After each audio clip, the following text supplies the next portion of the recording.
사진 등호 SBS 백종원의 골목식당 방송화면 캡처. 골목식당에서 백종원이 홍탁집 아들에게 또다시 질책했다.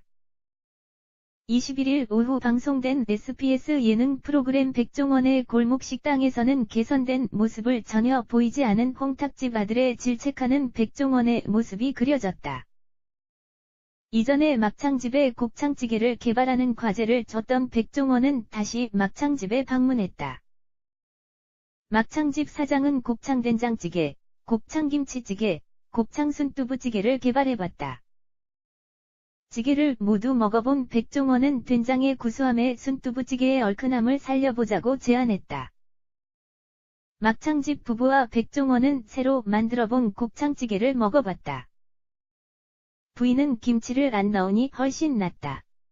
맛있는 것 같다고 말했다.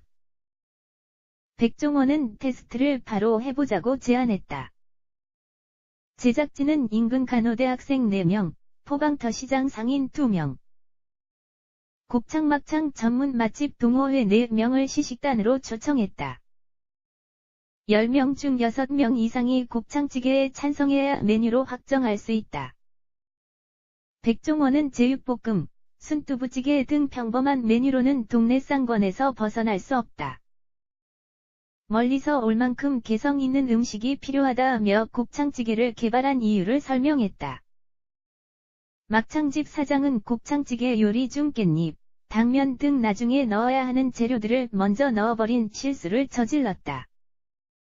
육수가 깊지 않은 맛이다. 매우면서 맛이 애매하다 등 곱창찌개에 혹평한 시식단이 있었다. 최종 결과, 재방문 의사를 표한 사람은 5명이었다. 백종원은 레시피 숙지 시간이 별로 없었던 것을 고려해 재평가하기로 했다. 막창집 부부는 아쉬워한 채 식당을 정리했다. 돈가스집 부부는 메뉴 정리에 대한 견해 차이를 좁히지 못한 상황이었다. 아내는 백종원에게 메뉴를 줄여야 한다. 메뉴가 많아서 나와 남편이 모두 힘들다고 밝혔다. 백종원은 홀에서 중심을 잡아줘야 주방도 수월하게 돌아간다. 처음 일하는 사람도 소화할 수 있는 범위 내로 메뉴를 간소하게 만들자고 제안했다. 이어 백종원은 치즈카츠를 하루에 몇 개 만드는지 물어봤다. 사장이 하루에 8인분만 만든다고 하자 백종원은 인기 메뉴는 더 만들어서 많은 사람이 맛보게 해야 한다. 나라면 치즈카츠와 등심카츠만 팔겠다고 밝혔다. 사장이 메뉴를 줄이는 것에 망설이자 백종원은 날 믿어라. 자신감을 가져라며 힘을 실어줬다. 고심하던 사장은 치즈카츠, 등심카츠, 카레로 메뉴를 줄이기로 했다. 돈가스집 솔루션을 마친 백종원은 홍탁집으로 향했다. 이전에 백종원은 홍탁집 아들에게 양념장을 포함한 닭볶음탕 조리법과 닭토막 내는 법을 완벽하게 익히는 것을 과제로 냈다. 백종원은 닭볶음탕 조리법을 외웠는지 확인했다. 아들이 제대로 외우지 못하자 그게 자랑이냐. 양념장은 어머니가 만든다고 해도 연습하면서 조리법은 외울 수 있었을 거다며 아쉬운 반응을 보였다. 백종원은 아들이 닭토막 내는 법을 잘 숙지했는지 확인했다. 아들은 닭 손질에 엉성했고 심지어 내장을 제거하지 않기도 했다. 이어 백종원은 아들에게 닭볶음탕 자에 맞는 양념장을 만들어보라고 했다. 백종원은 양념장의 양이 너무 많은 것에 지적했다.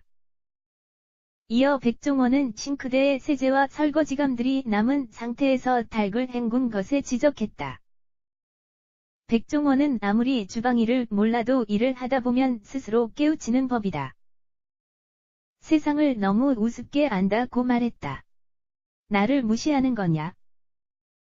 백종원은 내 성격에 절대 어설프게는 못한다. 이대로는 어머니를 더 힘들게 할 뿐이다. 방송이지만 나한테는 진심이다. 어머니 때문에 한 번 더 기회를 주겠다. 아니면 그만둘 거냐고 물었다. 다시 할 거냐? 아들은 선뜻 대답하지 못했고 백종원은 생각을 정리한 후에 다시 대화를 나눠보자고 한 후 떠났다. 오랜 생각에 잠긴 아들은 앞치마와 마이크를 벗어두고 잠시 밖에 나왔다. 오랜 시간이 흐른 후 엄마가 아들을 데리고 다시 공탁집으로 왔다. 아들은 다시 닭 손질하는 연습을 했다.